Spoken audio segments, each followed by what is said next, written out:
Wow, we have a very packed room here today. Thank you all so much for showing up and for joining. I apologize for the delay. The president and I were watching the press conference about the search for Savannah Guthrie's mother, which is just a heartbreaking situation.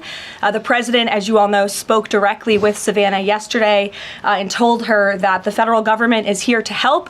Any requests that are made by state and local officials in the search of Miss Guthrie will absolutely be accommodated. I spoke with the FBI directly about that today as well. And our hearts and our prayers are with Savannah and her entire family as they search for her dear mother.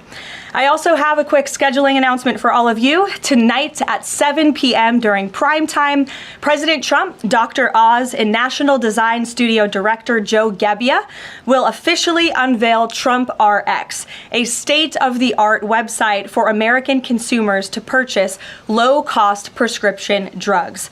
This historic announcement will save millions of Americans their hard-earned money, so make sure to tune in tonight, and we will see all of you in the news media there. President Trump promised to restore law and order to the United States of America, and newly released data proves he is delivering overwhelmingly on this promise.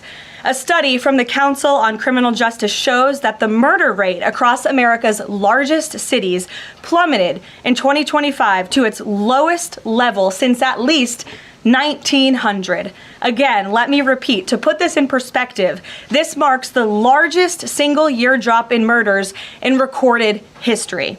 This dramatic decline is what happens when a president secures the border, fully mobilizes federal law enforcement to arrest violent criminals, and aggressively deports the worst of the worst illegal aliens from our country. The numbers don't lie. Under President Trump in 2025, the FBI increased violent crime arrests by 100% compared to the prior year. The FBI also conducted more than 67,000 arrests from Inauguration Day 2025 to January 20th, 2026, which is 197% more arrests than the same period previously. The FBI also disrupted 1,800 gangs and criminal enterprises, a 210% increase from the year prior. The FBI has arrested 1,700 child predators and more than 300 human traffickers across the country.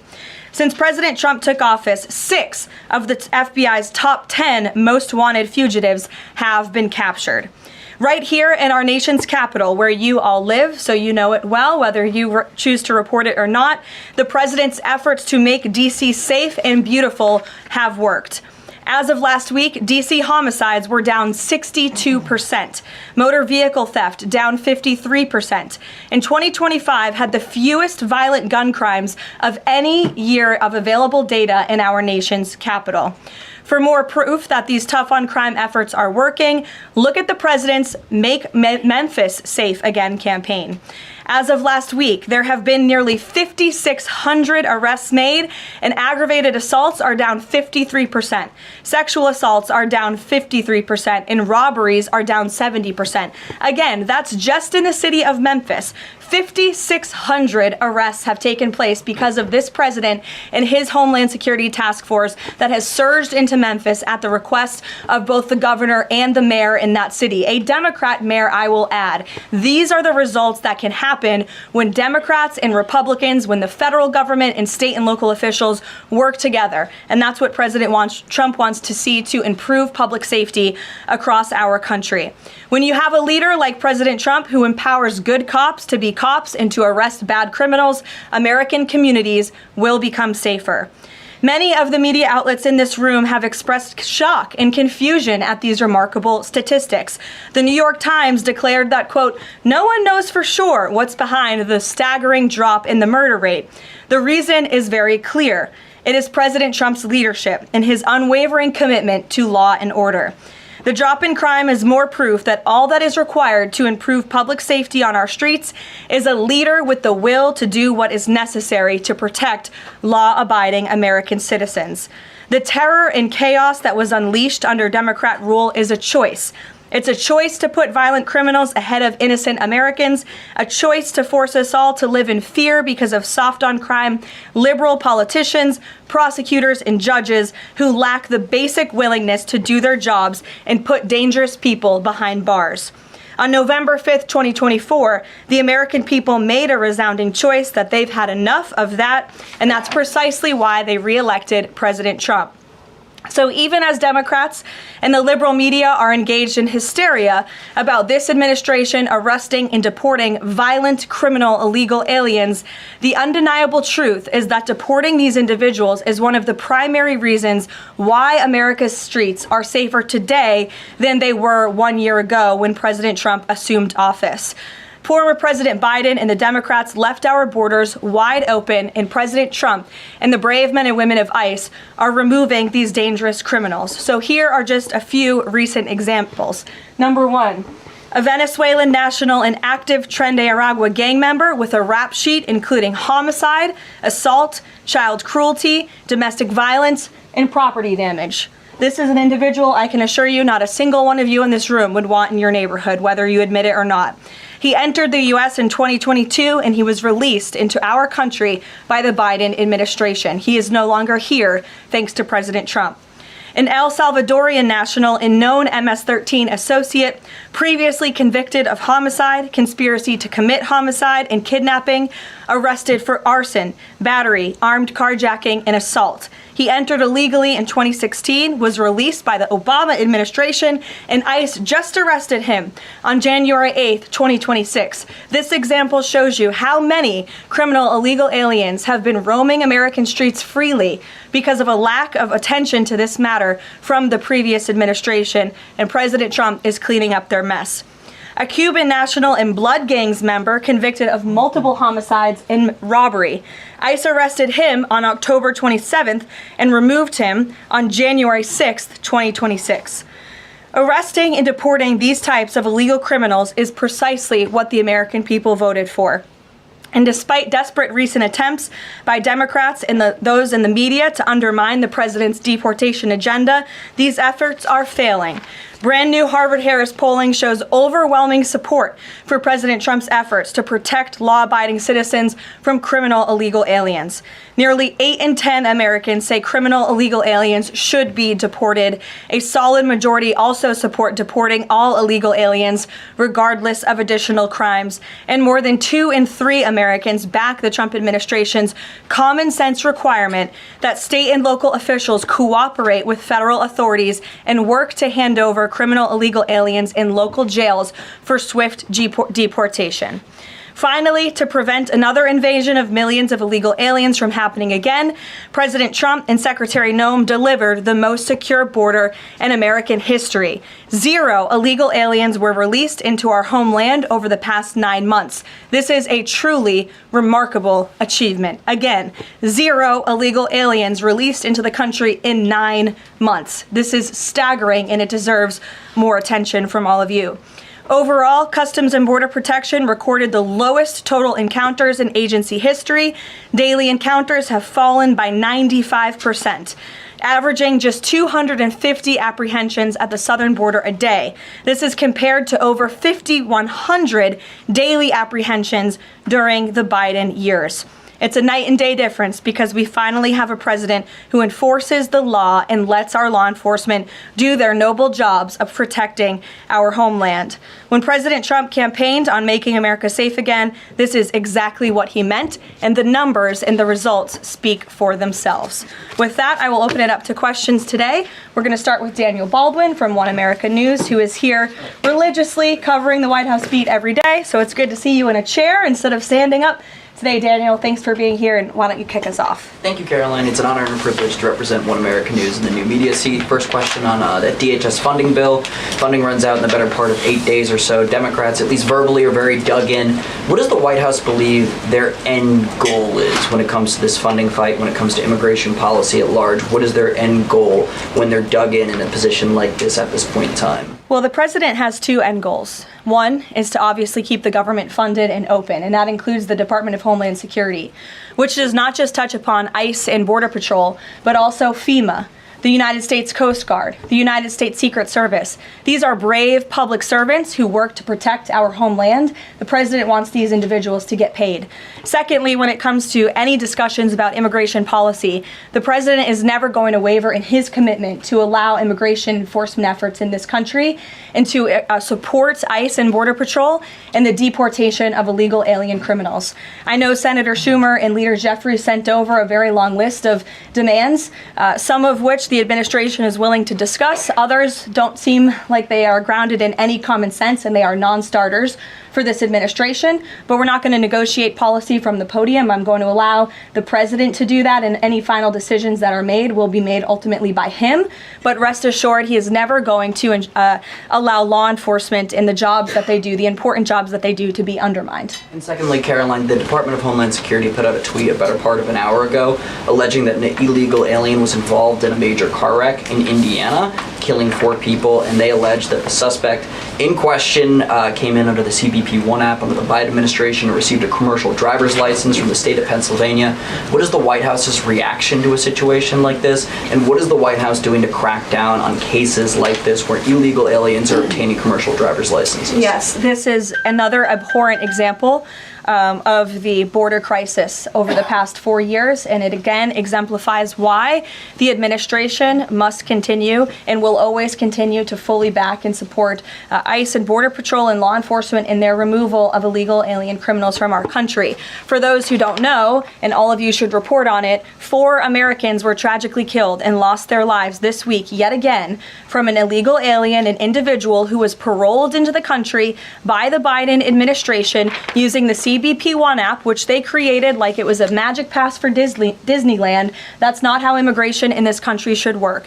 And this illegal alien from Kyrgyzstan was traveling on an Indiana highway, and he failed to brake for a slowed semi-truck in front of him. He swerved into the lane and he crashed into a van carrying 15 passengers, and 4 people were killed in that crash. This is another tragedy that could have been prevented if not for the wide open borders from the previous administration. That's why we now have a secure border. That's why this administration will continue to deport illegal aliens from our country. Thank you for being here. Garrett. John, thank you for your comments and your prayers for the Guthrie family. I have 2 questions related to the president's interview with NBC yesterday. Sure. At one point in the interview, the president said that he believes states are accumulating the votes for who wins the election. He says if they, meaning the states, can't do it honestly and can't be done properly and timely, then something else has to happen. What did he mean by that? Is he suggesting that the federal government count votes in elections? What the president is suggesting, and I just spoke to him about this, is that Republicans and Democrats in Congress should pass the Save America Act.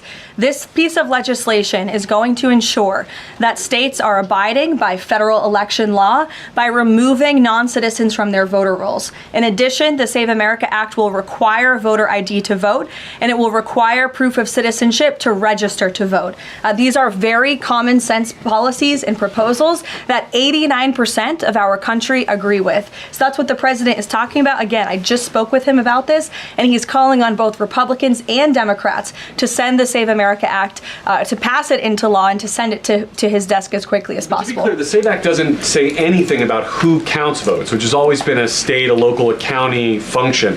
Why does he keep talking about somebody else, presumably the federal government, counting votes? Because the SAVE Act directs states to remove non-citizens from their voter rolls. And we know in states across the country, the president is right to point this out, in states like California or in places like New York City, non-citizens are allowed to vote in state and local elections. And the federal government should absolutely do away with that. I don't think a single person in this room, if you really are being honest with yourselves, should agree that non-citizens should vote in American elections, no matter where that election is up and down the ticket. And so this is a piece of federal legislation that will help states ensure the integrity and the sanctity of their elections, and that's what the president wants. Peter. Thanks, Caroline. President Trump posted about Nancy Guthrie that he is directing all federal law enforcement to be at the families and local law enforcement's complete disposal immediately. What should we expect to see from the federal government in coming days in the search to find Nancy Guthrie? It's a very good question, Peter, and it's why I was on the phone with the FBI earlier this morning to ask that. And what they told me is that the FBI, again, is at the disposal of the state and local government. Whatever personnel or assets or resources that the state and local authorities and police need will be granted to them at the direction of the president, the FBI director, and the attorney general. A different law enforcement issue. The FBI just found 1,000 samples inside an illegal biolab in Las Vegas. It is linked to a different biolab that was previously raided. There are ties to China. What does the president think the CCP might be up to here? I haven't spoken to him about this specific investigation from the FBI, but I'm happy to, and I'm sure he's very glad that this is something the FBI discovered, and we'll make sure anyone who is involved in illegal activity will be held accountable. And just one more about this weekend. At the Mar-a-Lago Super Bowl party, after the first two quarters, are the TVs going to be on the halftime show with Bad Bunny or the halftime show with Kid Rock? I think the president would much prefer a Kid Rock performance over Bad Bunny, I must say that. Jennifer. On the nuclear arms pact, we saw the president's post on that. Yes. But can you say, is there a temporary agreement with Russia to stand by the terms of the New START treaty while negotiations are happening? Not to my knowledge. Again, to your point, Jennifer, I just do want to reiterate exactly what the president said. He wrote just moments ago, the United States is the most powerful country in the world. I completely rebuilt its military in my first term, including new and many refurbished nuclear weapons. I also added Space Force and now continue to rebuild our military at levels never seen before. We are even adding battleships, which are 100 times more powerful than the ones that roamed the seas during World War II. The Iowa, Missouri, Alabama, and others. I have stopped nuclear wars from breaking out across the world between Pakistan and India, Iran and Israel, and Russia and Ukraine, rather than extend New START, a badly negotiated deal by the United States, which I will add was renegotiated under former President Barack Obama. Aside from everything else, is being grossly violated. The president wants to have our nuclear experts work on a new, improved, and modernized treaty that can last long into the future, and that's what the United States will continue to discuss with the Russians. Peter. Thank you, Caroline. Sure. Did President Trump himself ever ask DNI Gabbard to head down to Fulton County, Georgia? The president was asked and answered that question just yesterday. I've seen a lot of the media in this room get very caught up with the semantics of why Tulsi Gabbard is there. I will tell you why, and the president agrees with this, because election security is essential to national security. And as the director of national intelligence, it is a part of Ms. Gabbard's role to make sure that American elections are free of foreign interference and that American elections are safe and secure. And so the ODNI director is working with the FBI on this effort, and the president wholeheartedly supports both Kash Patel and Tulsi Gabbard in ensuring that American elections are safe, are secure, and are free of foreign intervention. Is there any indication that there's foreign influence? Federal law enforcement's involvement in the search. Excuse me one second. It's the media who has said that there's Russian interference in American elections. You guys have been saying that for many, many years. So the people in Fulton County. Well, the people in this room, considering that you all said for many years that Russia interfered in the 2016 election to help Donald Trump, you should all be very happy that we finally have an administration that is looking into that, and we'll be happy to keep you posted. Michael. Caroline, with the FBI's involvement in the search for Nancy Guthrie now, has this search expanded nationwide outside of Arizona? And given Pima County's proximity to Mexico, is this now an international search? Well, Michael, that would be a question for state and local authorities as they continue to oversee the investigation at this time. Again, the federal government and the FBI have offered any and all resources, but the state and local authorities are still leading the investigation, so I would direct you to them. I'm certainly not in a position to talk about it. One other question, Caroline. Sure. Friday's talks with Iran, they were originally supposed to take place in Turkey. They've now been moved to Oman. Can you tell us the reason for that move? Look, the president, diplomacy is always his first option when it comes to dealing with countries all around the world, whether it's our allies or our adversaries. And so Special Envoy Witkoff and Jared Kushner will be traveling to Oman for those talks tomorrow, and we will see what comes of those. The president is standing by for an update from them. Caroline. Sure, in the pink. Thank you, Caroline. Cuban leader Miguel Diaz-Canel said today that Cuba would be willing to engage in dialogue with the United States only without pressure, without preconditions, on equal footing and with respect for sovereignty. But his government is denying what President Trump said, that they are already holding talks. How would you respond to that? I think the fact that the Cuban government is on its last leg and its country is about to collapse, they should be wise in their statements directed towards the President of the United States. But as I just reiterated, the President is always willing to engage in diplomacy, and I believe that's something that is taking place, in fact, with the Cuban government. Yeah, thank you, Caroline. So the Office of Personnel Management released a final rule today that makes it easier to fire government employees who are not doing their job, basically. Does the President believe that there are people in his government still that are not following his agenda? That's a good question. I have not asked him about that. I mean, look, it's a very big government, right? There are thousands of people who work for the federal government here in Washington, D.C. This administration has been very much focused on ensuring that we have an efficient and productive workforce for the American taxpayer. There's not a day that goes by where we don't show up and realize we are public servants working on behalf of the American people, and everybody in the federal government best have that mindset, or they won't be welcome to work for this administration. So I think it's a good thing that the Office of Personnel Management put this rule out. I think if people aren't doing their jobs, if they aren't showing up for work, if they're not working hard on behalf of this president, they're not welcome to work for him at all. The New York City mayor is dealing with a $12 billion budget deficit. If he texted President Trump, would the president bail him out? I'll leave that answer to the president himself, Ed. Kristen, go ahead. One more follow-up on Gabbard.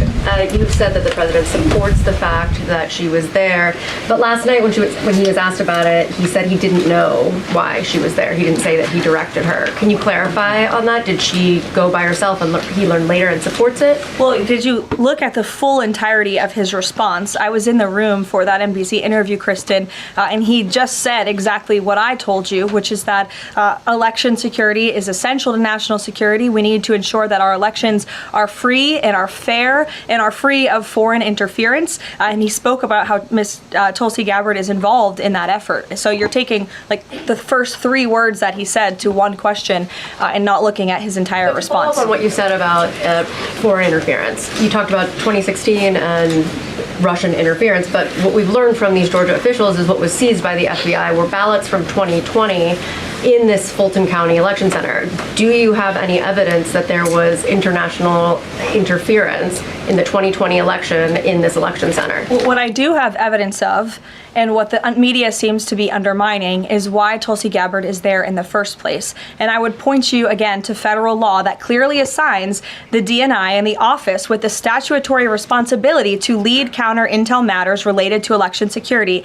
This includes assessing risks to election voting systems, software, voter registration databases, and more, and analyzing foreign interference. And the ODNI is responsible for supporting the White House interagency action to secure our elections through intel analysis and vulnerability assessments. And they should be routinely collaborating with agencies like the DHS, the DOJ, and the FBI. So as for that question, it would be better suited to ask the Director of National Intelligence herself in her office. But what I'm telling you is that it is more than appropriate. In fact, it is Tulsi Gabbard's job to ensure that our elections are safe and secure. And that's exactly what she's been doing on the ground in Georgia. And I don't understand why anyone in this room, considering you're all American citizens, I believe, and like to vote in our nation's elections, should have any problem with that whatsoever. Now, thank you, Caroline. The president said that the administration should take a softer approach on immigration enforcement. He's also suggested for months that some migrant workers should be spared from these raids based on what they're doing. Is the administration going to continue to conduct large worksite raids as it seeks to target violent criminals? And can you clarify, is the federal government going to continue doing these deportation operations in blue cities where authorities say they don't want them? Well, first, again, to the president's answer yesterday, the full context of his answer was that he'd like to see a softer touch, but we are always going to remain tough. That softer touch the president is referring to is that cooperation that is necessary between state and local authorities and federal government authorities to ensure that we can continue deporting illegal aliens from our communities without tons of agents having to go after one illegal alien. If the states and the local governments governments just turn over their illegal aliens to ICE at jails, as they should be doing. It requires one agent to deport that one illegal alien who can then go on their way to their home country in a peaceful manner. The escalation that we've seen take place in Minnesota is a direct result of the refusal of state and local officials to cooperate with the federal government and with ICE, which has led to these hostile and dangerous environments. And so we don't want that. Again, the president wants direct cooperation, and that's what he was referring to. As for worksite raids, I don't broadcast any future action that may or may not happen from the Department of Homeland Security. But again, the president's focus and the administration's focus is on targeting illegal alien criminals, especially those who have committed heinous crimes in our country, as evidenced by the few illegal aliens that I just shared with you here today. Will ICE and Border Patrol avoid going to other blue cities where the local officials are saying, we won't work with you, we don't want you here? Well, first of all, those local officials should be wanting to work with ICE. Why would any official, whether you're a Democrat or a Republican, want murderers and predators in your city? It makes zero sense. It's an untenable position. The only reason Democrats are taking that position now is because their entire party platform is just anti-Trump. It makes no sense for the American people. They should be calling this White House, they should be calling Secretary Noem, they should be calling Tom Homan, and they should be saying, we want to work with you to remove the worst of the worst criminals from our city. Please come here. So yes, ICE is going to continue to do their job in cities and communities across the country, but it certainly makes it much easier when we have that level of cooperation and corroboration at the state and local level. In places like Florida, where there has been the arrest of thousands, tens of thousands of illegal alien criminals. None of you talk about that, or none of you hear about that, because these operations are going seamlessly and peacefully. Why? Because there is an intimate cooperation between the state government and the federal government, and that's what the president wants to see in all 50 states. In the whites, yes. Hi, thank you, Caroline. Over the weekend, President Trump said that he was giving a serious look at endorsing in the Texas Republican Senate primary. We know that Minnesota and Georgia also have competitive, crowded primaries. Is he giving those races a serious look as well? Well, I'm not allowed to speak from the podium on any future political endorsements the president may or may not make, but I know that he is watching all of these races across the country quite carefully. I won't get ahead of him on any potential endorsements. John. Thanks a lot, Caroline. Two questions for you about the continuing resolution that the president signed for the Department of Homeland Security. What would be the repercussions for all of the agencies under DHS if no agreement is reached on funding when that deadline approaches next Friday? Well, there will be grave repercussions for all of those agencies, but more importantly, frankly, for the American people who those agencies serve. And that's exactly what the president and the White House want to avoid. Again, we want to keep the government funded. We want the Department of Homeland Security, of course, to be up and operationalized and continuing as necessary to protect our homeland, to secure our border, to ensure the brave men and women of the United States Coast Guard are getting paid, the brave men and women of the United States Secret Service who protect the president, the vice president, and frankly, all of you in this building every day continue to receive the paychecks that they so well deserve. And so that's why the White House will engage in these talks with Democrats. But again, the president is never going to cave on this administration's core promise to deport illegal aliens from our country. You said, Caroline, in your statement that there are certain proposals that Democrats are putting up that are non-starters.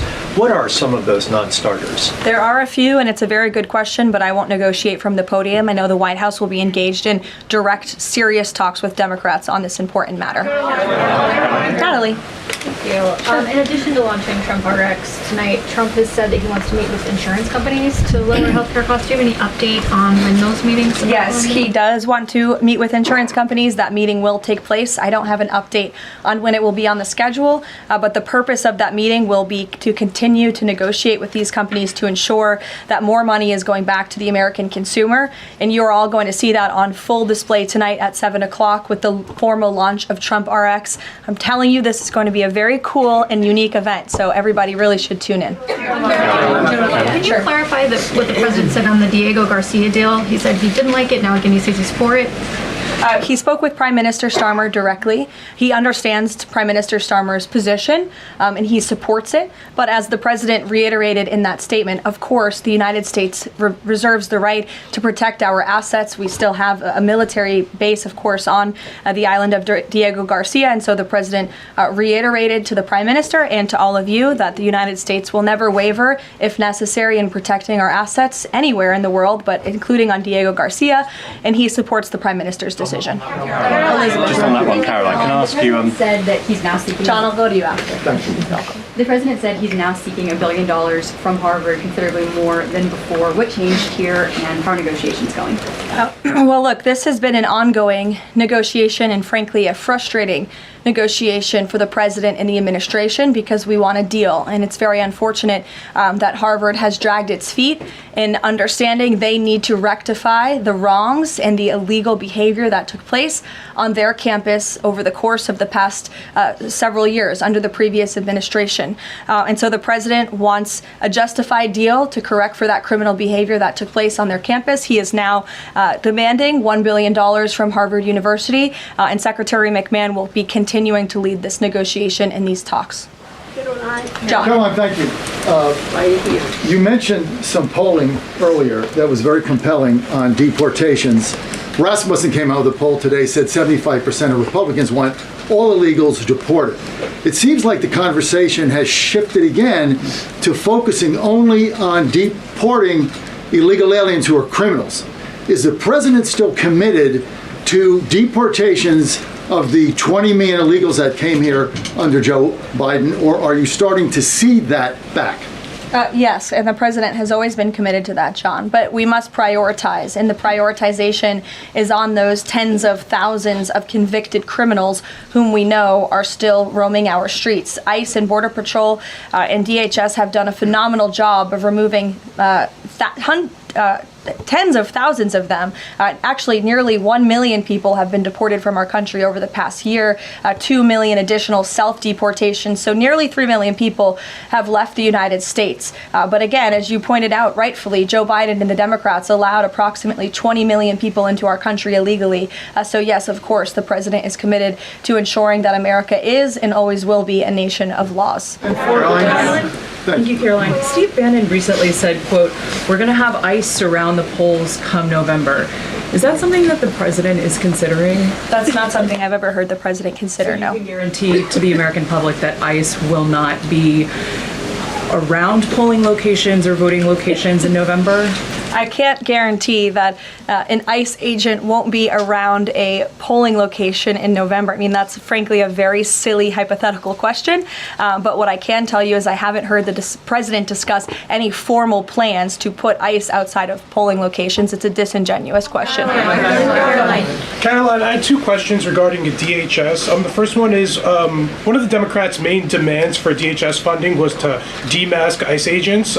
Is this something that the president is even considering? Again, this is one of the specific points in the letter that went out by Senate Majority Leader Schumer and Hakeem Jeffries. I won't negotiate the individual points from the podium, but it is obviously something the White House will be discussing with lawmakers on Capitol Hill in the coming days. Is the administration concerned that the shakeup that we're seeing of DHS activity in Minneapolis could potentially embolden different obstructionist protesters around the country as they now have a playbook on how to get ICE out of their cities?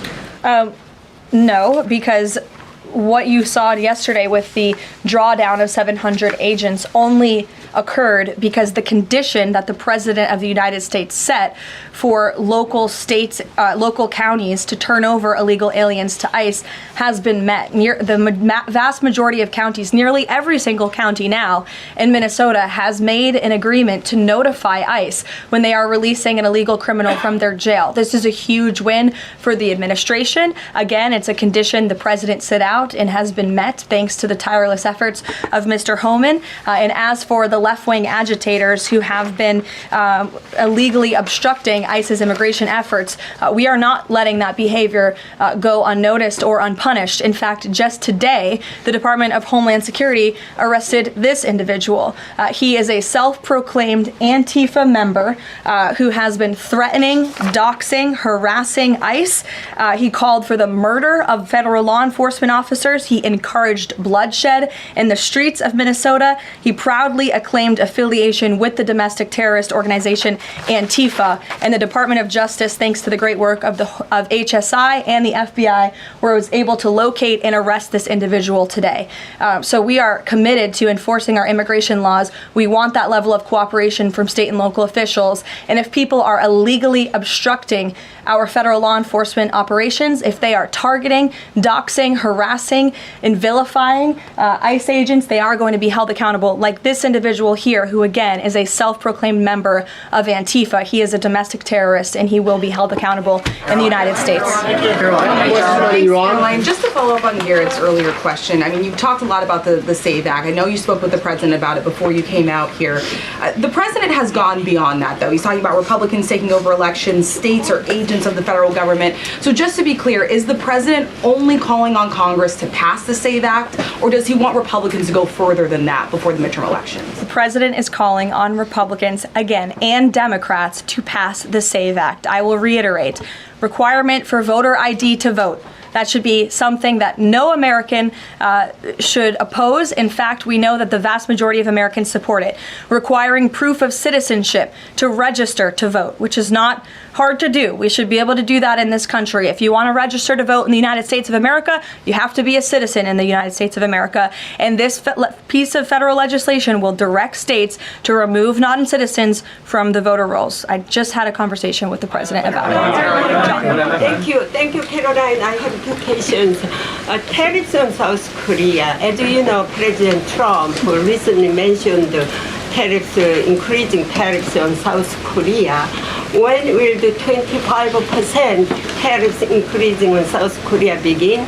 Secondly, what impact will this have on national security? Sure. I don't have a timeline for you on that, but I will make sure that our trade team here at the White House gets you an answer swiftly and promptly. John. Thank you so much, Caroline. Yesterday, President Trump, in the NBC interview, said that it bothers me that somebody is going after Bill Clinton. That somebody is the House Oversight Chairman, James Comer, a Republican. Why is the president bothered that they're investigating Bill Clinton and his Epstein ties? Look, I think that the president has respect for the former president of the United States, Bill Clinton. He said yesterday himself they've shared a good relationship, and that's what he was reiterating in that NBC interview. Go ahead, Caroline. Can you tell us a little bit about the agenda for tomorrow's talks with the Iranians? What will be the focus of the discussions? Diplomacy moving forward. The president has obviously been quite clear in his demands of the Iranian regime. Zero nuclear capability is something he's been very explicit about, and he wants to see if a deal can be struck. And while these negotiations are taking place, I would remind the Iranian regime that the president has many options at his disposal, aside from diplomacy, as the commander-in-chief of the most powerful military in the history of the world. Washington examiner. Go ahead. Lynchburg County, Virginia is their local law enforcement is defying the blue government's demand that they no longer cooperate with ICE. There's a lot of red counties that are thumbing their nose at the blue government, blue states leadership, telling them not to cooperate with ICE. Will this administration support those counties in any way? Support them either through legal help or? Absolutely. And if there is a county in this country, whether it's red or blue, that seeks to cooperate with the federal government to remove violent, illegal criminal aliens from their communities, this administration is here to help. You've heard the calls from the president himself on asking Democrats and Republicans across the country to call on the Trump administration to work with them, not against them, in the matter of public safety and securing our homeland. Thank you all very much. You'll hear directly from the president tonight at 7 o'clock, and I hope everybody has a good weekend. Happy Super Bowl weekend. The president has wisely chosen not to make a prediction in Sunday night's game, but as a native girl from New Hampshire, go Patriots. Thank you, guys. Thank you, Caroline.